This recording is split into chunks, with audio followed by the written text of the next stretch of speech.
It is literally Groundhog Day. It has felt like Groundhog Day in Ann Arbor for the better part of the last month as the question continues to rear its head. Is Jim Harbaugh leaving Michigan? And it feels like on Groundhog Day, we may actually get some resolution. Jim Harbaugh is today's big story. Let's take you through the latest in terms of what we know. According to numerous reports, Harbaugh will be in Minnesota today to meet with Vikings management. This after he had a Zoom interview with the team over the weekend.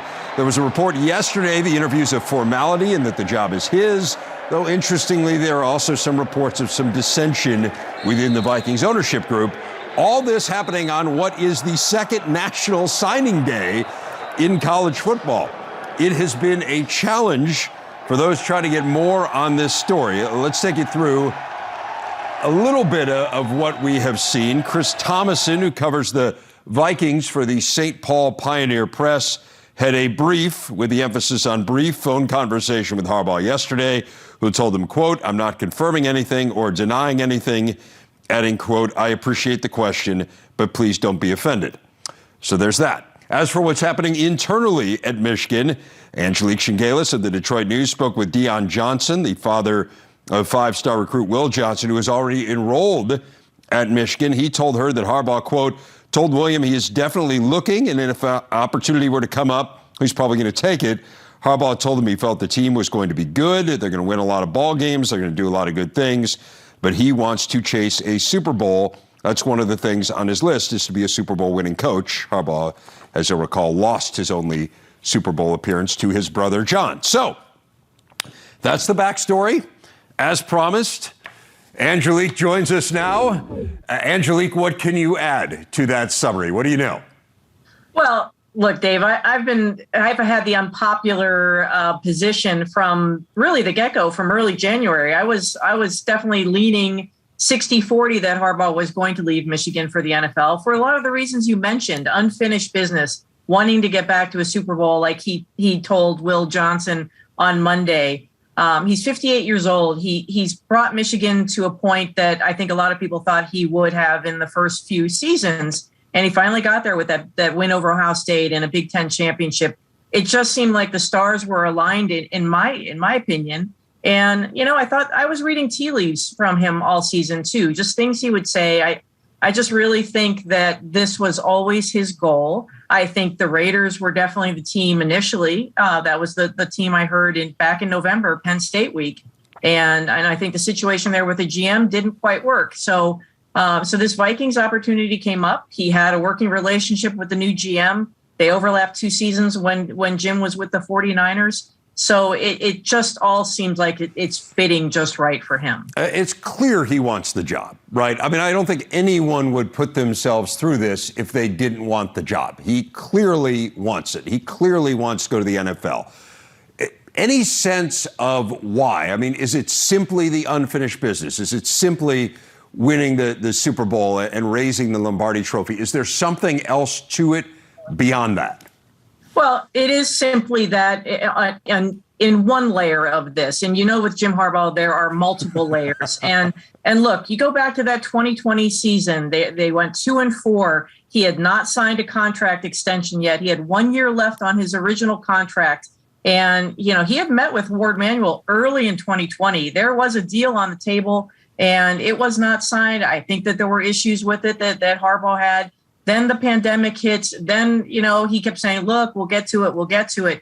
Well, after a 2-4 season, the offer on the table included a substantial pay cut, a $4 million pay cut, half of what he was earning. And the people I've talked to, and I know everyone throws around people close to Jim Harbaugh.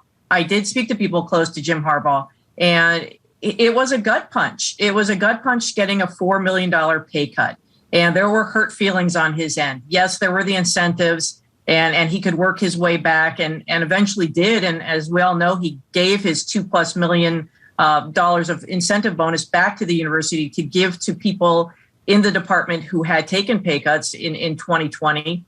But I think that was lingering. And, you know, I think that was something that did not sit well with Jim. I think that's something that's really that really did hurt him. And the new contract, there was a renegotiated contract. It's out there on the table. He never signed it. obviously started talking to NFL teams, and that's where you sit with him. Do you think there's anything to the notion that people are tossing around that maybe he feels like he maxed this out, that they got Ohio State in a year where the Buckeyes were good, not great, where they were certainly flawed on the defensive side of the ball, that then he got into the college football playoff and saw just how good Georgia was, a game that was, we were both there, I mean, it was over in the first quarter, and maybe had a sense of, man, this is going to be a really steep mountain to climb to do anything better than this? David, I say that this was a ceiling year for him, for this program right now. They did get that win over Ohio State, but Ohio State's won 8 straight. They've dominated the last 2 decades. They are the dominant team in the Big Ten. Did he weigh all these things? I think he weighed all those things in addition to NIL issues, in addition to admissions at Michigan and how hard it is to get in transfer portal players who are not graduate students. There are a myriad of reasons that I think this job is very difficult for anybody at this stage. But for someone like Jim Harbaugh, who has been in the NFL, who wants to go back, I think these are all reasons for him to leave and to consider those things. Like, does he really want that? The quality of life for an NFL coach, I think everyone knows, is substantially better in a sense. I mean, you get downtime. You don't get downtime in college football as a head coach. And I just think all of those things really piled up. But yes, looking at this upcoming season, and he's right what he told Will Johnson, it will be a good team.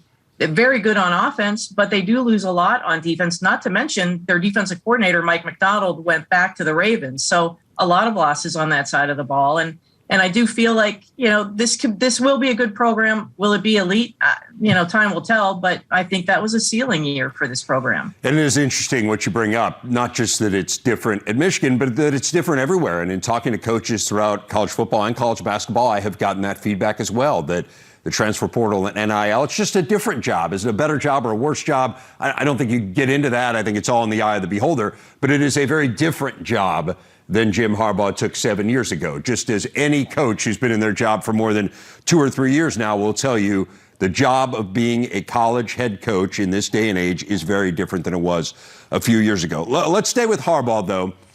Could he come back at this point? I mean, let's say there is, again, this report that internally there's at least one dissenter, a minority owner with the Vikings. Let's say that guy blows it up and says, I just don't want this guy.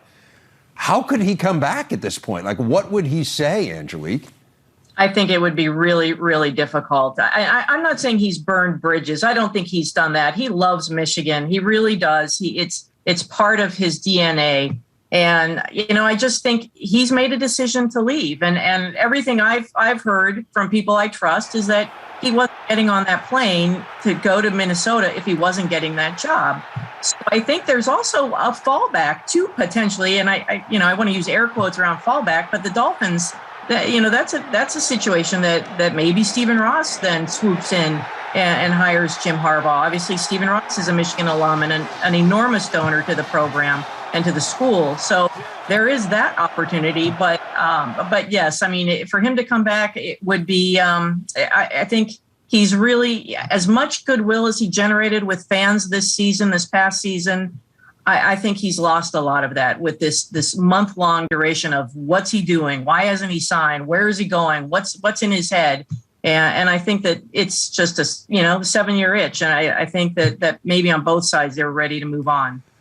And the Stephen Ross part is interesting because he has essentially said, well, I'm not going to disrupt Michigan football. I'm not going to be the guy who takes Jim Harbaugh away from Michigan. But if Jim Harbaugh is basically saying, I can't go back to Michigan or I don't want to go back to Michigan, maybe that does change the equation and give him a little bit of an in.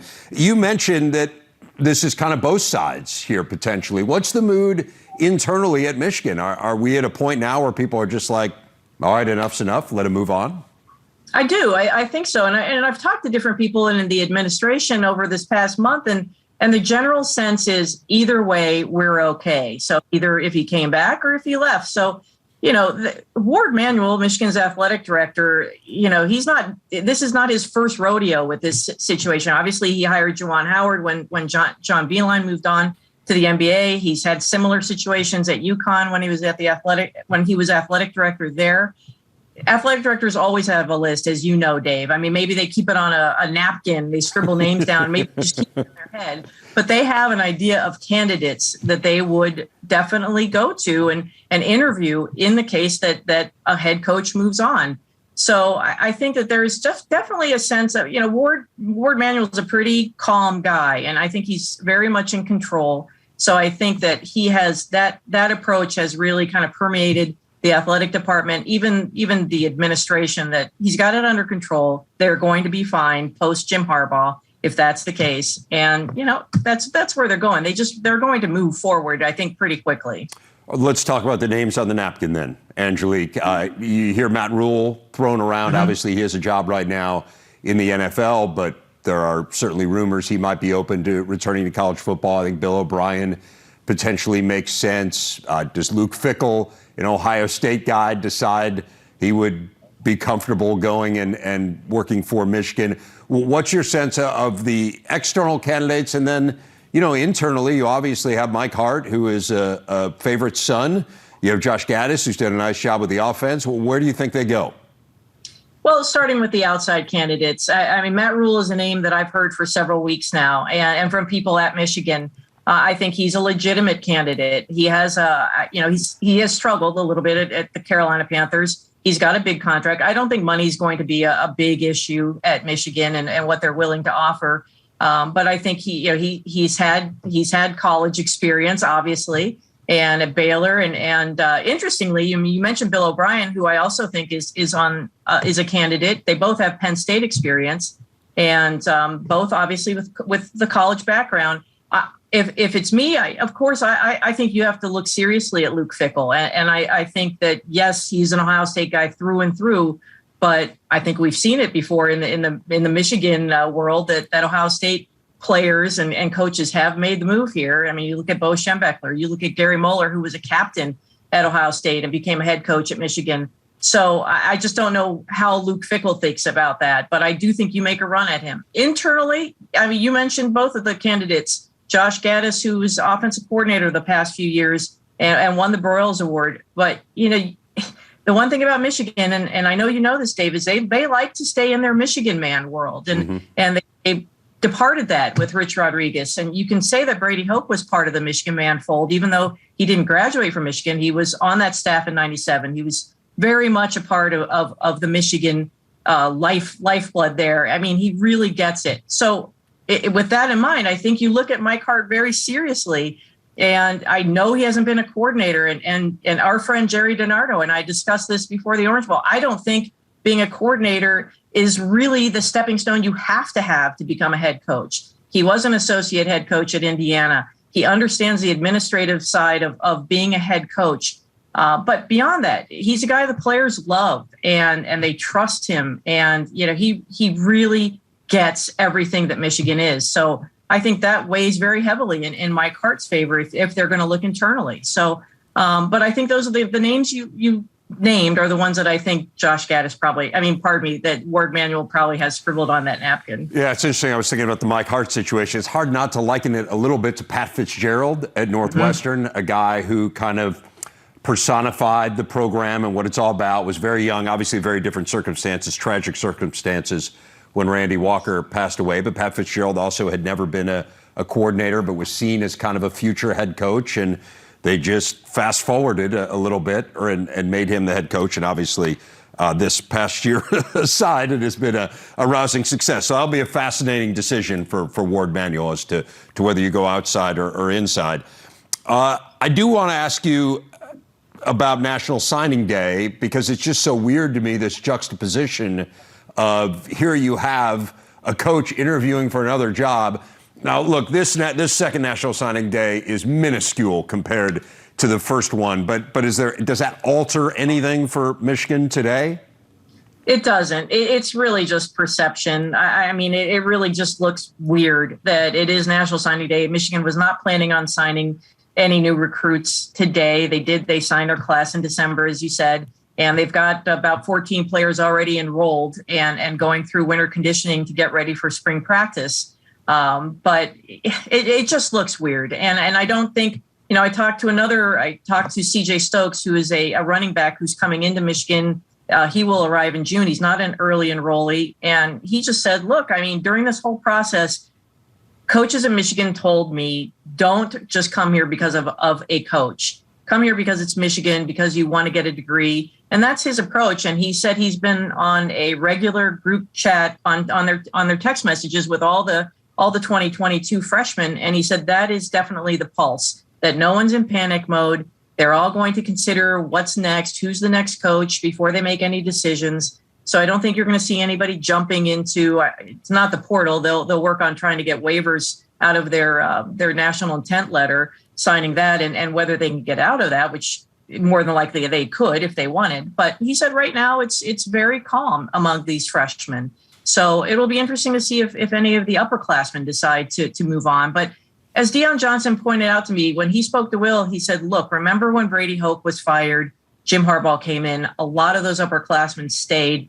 They went on and became very, very high draft picks in the NFL draft, and things went well. They won the Sugar Bowl. They went on and won games and big games and went into bowls. And, I think that's sort of the message that Will is taking to his fellow freshmen. And that's how I think it's just a wait and see. But I don't see any panic at all yet from anybody in the program. Yes, it is not as if football will cease to be important in Michigan if Jim Harbaugh leaves. It's still going to be a fairly significant priority. Let me ask you one last question before I let you go. If Jim Harbaugh were to leave Michigan today or tomorrow or whenever this happens, was this a success? Was the Jim Harbaugh era in Ann Arbor a success? It's a great question, and I've wondered about that, what his legacy is. I think the one thing that you hear every coach say is, do I leave it in a better way than I found it? And he did. He has left this program. I mean, they really have made improvements. I mean, you could argue previous seasons, he missed a game here, a win there, that maybe they think they should have had. I think all in all, it's been a very good 7 years. I mean, obviously 2020, you can look at that any way you want. I think they tend to look at it as a blip, as just, so many issues that went wrong. But I think generally speaking, he brought Michigan back this year. And his first few years when he was those crazy antics, climbing trees at recruits' homes and satellite camps and really mixing it up, he generated a lot of buzz for a program that had lost a lot of buzz. So I think all in all, you look at Jim Harbaugh's career here as successful. It was never boring, that's for sure. Never boring. Never. Angelique Chengelis of the Detroit News, you are the best. Thank you so much for helping us shed light on this situation. Really appreciate it. Thanks, Dave. Quite a night in the Big Ten. We'll start with the only ranked team that played last night, Michigan State, going on the road to Maryland. They built a 15-point lead early in the second half, but the Terps climbed all the way back to tie it in the final 3 minutes. Then after the two teams traded free throws, Malik Hall won it with a driving layup in the final seconds. A 2-point Spartan victory. They are now tied for first in the Big Ten. Andy Katz is here with me, as promised, to talk some hoops. So Michigan State, they blew a 15-point lead and yet figured out a way there at the end to hold off the Terps. What do you make of the win? So here's what we discussed last night. See if you agree with us. No, I want new, fresh stuff. No, I'm going to just. I don't want you to just regurgitate. I want to see if you agree with my point. Okay, I'm just kidding. Which is that I do think Michigan State has found their go-to person. And do you think it's Malik Hall? Yes. Interesting. Early in the season, we thought it was Gabe Brown. Yeah. It has not become. Max Christie has been up and down, which is normal for a freshman. But it feels like, even in defeat, if you remember, when he got fouled last week, went to the line, didn't make the free throw, it was Malik Hall. And if I'm not mistaken, I think it was the game before where Tyson Walker, was maybe the player who was going to take a shot. They didn't like that. At least Tom Izzo didn't. So it feels like Malik Hall is now the guy. Go make a play. We need you to do that. So I think that's a positive that came out of last night. Obviously the W for Michigan State. But because as they get further down, as much as we've talked about their diversity of scorers and they can play all these different guys, they're going to need someone, because when you get deeper into the Big Ten tournament, NCAA, someone's got to go make a play. And all these other teams usually have that guy. And I think it can be Malik Hall. I think it's a double-edged sword, right? I think that their depth definitely helps them because it can be different guys on different nights. I mean, we sat here and sang the praises of A.J. Hoggard after the Michigan game, and he was missing in action last night. I mean, really did virtually nothing. As you said, Gabe Brown didn't have a great game. Max Christie didn't have a great game. On the other hand, there are games where Malik Hall disappears too. I guess it just depends how you look at it, right? I think we're so used to, or I'm used to, more often than not, Michigan State has an alpha. And I think what you're saying is you believe Malik Hall can be that alpha. And I guess I'm saying let's see where they are beginning of March and whether he still is. But I also would say that when we saw this in the games that I saw the last couple of days in person, that player doesn't necessarily have to be the guy the whole game, but when it is on the line and you're in that huddle, who are you going to? Who do you trust? Who has the confidence? And what I think is critical is he's had a game where he didn't make it and a game where he did. And, that shows some repetition here, like, okay, you're the guy. What do you make of Maryland? Far better performance, no doubt, than against Indiana, battled all the way back. And yet, several possessions there down the stretch where they had opportunities to take the lead and just weren't able to capitalize. I mean, that's who they are this year. They're going to have some games where they potentially, Fats Russell and Eric Ayala, as we've seen, can go off and get them a W. They're going to be hard to beat. One thing I actually was that I was pleasantly surprised by was I thought they had a great crowd and a great atmosphere for Michigan State. Now, Michigan State tends to be maybe the best road draw with Michigan, especially for the newer members. And so, this has obviously been a disappointing season for Maryland overall. So I think that was good. It was a tough place to play. Michigan State had to earn it. But, look, Maryland is going to spoil something for someone because we talked yesterday. There's that middle group that are really desperate for wins, and Maryland's going to beat some of them to cause some problems. One of those teams in the middle group that is desperate for wins, the Michigan Wolverines, hosting Nebraska. To me, this game simply came down to Hunter Dickinson, right? Yes. They were plus 18 when Hunter Dickinson was on the floor. They were minus 12 when he wasn't. I went out with foul trouble in the first half. Nebraska really controlled things, came back in the second. And Michigan took control, though then Nebraska made that run that Michigan had to come back and counter towards the end with the 20-6 run to finish things off. But Hunter Dickinson was just the one player on the court that Nebraska clearly had no answer for. Well, and he should have been the best player. If you were to say at the beginning of the season, Michigan-Nebraska, who's the best player on both rosters? Yeah. It's Hunter Dickinson. Fair enough. And in the first half, he was MIA because he was in foul trouble. Right. And so he was down there for quite some time. Nebraska took advantage to their credit. And yet again, a team that has not quit. They're winless. But, a key point that I think we've discussed off air is with a lot of these players now, there's so many opportunities around the globe to play. And so I think in years past, if the season really went south, you'd say, oh, these guys don't care. But you know what? Everyone's watching now. And all these guys want to play somewhere, either another school or professionally. And so you can't have a bad look on your playing resume. And that's what I'm seeing now. All these guys are still playing, even though there's nothing, quote, to play for. They are playing because they are playing for something beyond maybe even this season, which I think ultimately allows us to have good basketball still, here into February when teams are completely out of it. And, so Nebraska, great effort. They were right there. The other key things for Michigan, Devontae Jones, who came in as a big-time scorer from Coastal Carolina. He delivered. And Eli Brooks. He was tremendous. Yeah, I mean, so good late. He's their leader, their heart and soul. And once again, another guy, maybe not their go-to guy, but a guy who stepped up when it mattered most. I was thinking last night as I watched Eli Brooks down the stretch, because you're right. I mean, he had 20 points. I think 9 of them were in the last 7 minutes. He hit the shot out of the corner that was huge. I was thinking what would have happened had he not come back, right? And kind of what this team would look like. And I think when I heard he was coming back initially, it seemed like, I don't want to say an afterthought, but I certainly didn't think he'd be as key a piece because I was under the assumption that the freshmen were just going to be phenomenal. And there have been times where they have been really good, and there have been times where they look like freshmen. Last night was one of the times they looked like freshmen, and they needed Brooks, and they needed Jones, and those guys came through. Yeah, look, I mean, Eli Brooks is not a lock, NBA player by any stretch. So for him to come back, to me, it was sort of, if you want to keep playing, this is the place to play. Yeah. And so it made sense. Obviously, Juwan Howard loves having him. He's a leader. And, he's the kind of guy that can help them together. Because, look, Hunter Dickinson's still a young guy. He still goes through some of these ups and downs, but Eli Brooks needs to be that leader down the stretch for Michigan. You were singing the praises on the show yesterday of Bryce McGowan's. I'm guessing that nothing happened last night to change your tune. He was really something. Yeah, I'm really backing up my theory that freshman of the year does not necessarily have to be on a great team. Yeah, no doubt. Because he has carried them. And here's a matchup against two of the freshmen on my list. I know they don't all play the same position, but Caleb Houston and Musa Diabate. And Bryce McGowan's was clearly the best freshman on the floor last night.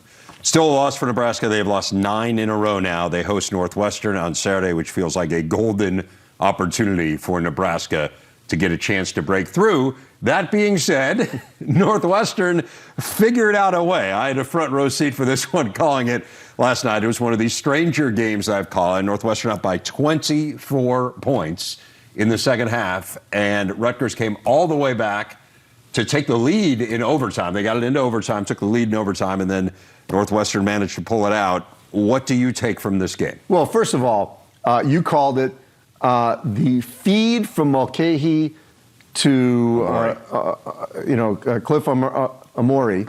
You going with Amori? Amori. Yeah, that's his name. Okay. That's what I'm going with. What are you going with? I'm going with Amori. I think I heard something else last night, but not by you.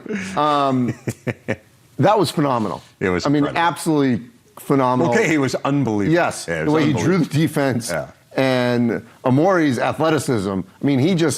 He dunked that ball in like half a second, if that. I don't even know if it was a half a second. So Mulcahy, you could argue with Northwestern, they did a good job on Harper and Baker. Yeah. Or maybe they helped themselves in that regard. And here goes Mulcahy, off for 31. He was phenomenal. So for Rutgers, that would be a positive, although I think they're going to be kicking themselves that they didn't get this one. And for Northwestern, it goes back to my point that these guys have not quit. It's been easy to, especially with what they went through last year, 3-0, 0-13, and then a couple wins at the end, to think like, okay, here we go again.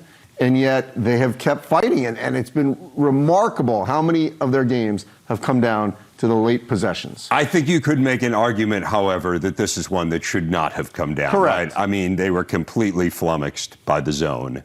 They had zero answer for Mulcahy and kept Ryan Greer on him the whole time. And Ryan Greer has had a really nice season, but, do you give him some sort of different look? He made a big shot, though, by the way. He did. No, again, yeah, and I think, look, I think however you want to look, Chris Collins said afterward, hey, we figured out a way to win a close game. They did. Yes. Technically, they won the game. Again, I don't know that they made winning plays down the stretch. No, and here's the thing. Missing front ends of the 1-and-1. They gave the best player on the other team a pretty good look to put him ahead. But they did win the game. And I think the question then becomes, does it become a springboard? Let's just see where it goes, right? Because their schedule, we showed it last night, is, at least according to Bart Torvik, the easiest schedule left in the Big Ten. So does it become a springboard? Do you then go beat Nebraska? Can you beat Indiana at home? I think if it is, then, let's just kind of wait and see what it means rather than, but it was interesting. The tenor of the post game of the questions for Chris last night was, how do you blow a 24-point lead? And I think he was frustrated, and I get that. Yes, and I would also say that yet again, and we have sat here, I've sat over there, their free throw shooting down the stretch, it's awful. They've had so many different, and Boo-Booey last night, 80% foul shooter. I cannot tell you how many times, you and I have both watched it, how many times someone has been at the free throw line with a chance to either tie it, win it, do something late that mattered, and they either miss the front end, miss the back end, miss one of two. I can't remember the last time they made both free throws in a critical situation late that sets up a dramatic down court potential play for the opposing team. No, I hear you. I know Bowie had made 2 earlier, but and again, you but could he makes say, that one at the end, then you don't have that Harper look that almost went in. I hear you. Right? You could say, I'm saying, did they make any winning plays? Audish made a nice shot at the beginning of the overtime. Bowie hit a huge 3. But again, like those, the plays down the stretch where someone just says, we're not going to lose, it felt more like, kind of hanging on for dear life. But give them a ton of credit They came out great. I mean, the first half was about as well as they can play. Yes. And it did make me question Rutgers. I mean, Andy, like, they needed that win. I know. This is the 7th straight game now they have trailed at halftime. They were as flat as a pancake. I mean, they could not have been flatter in that first half. Like, what? This is it. This is a sense of urgency. Well, and here's the deal with them. We've talked a lot about this. They have dug themselves such a hole with those non-conference losses led by Lafayette and UMass that they need to be above 500 in the Big Ten. Now, to do that, these next 5 are brutal. So 6 of the next 7 against ranked teams. So they have the reverse of Northwestern. Northwestern just finished that kind of slate and got the Michigan State win out of it. Obviously, they could have gotten a lot more. Rutgers needs to probably get at least 3 of this next grouping to have a pulse.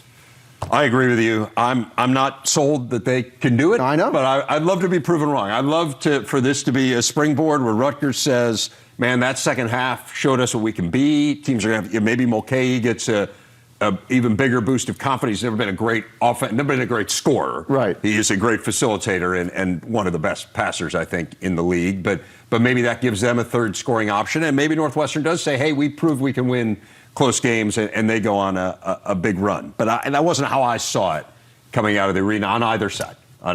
But we'll see. Yeah, fair assessment. That is why they play the game, yes. Mr. Katz.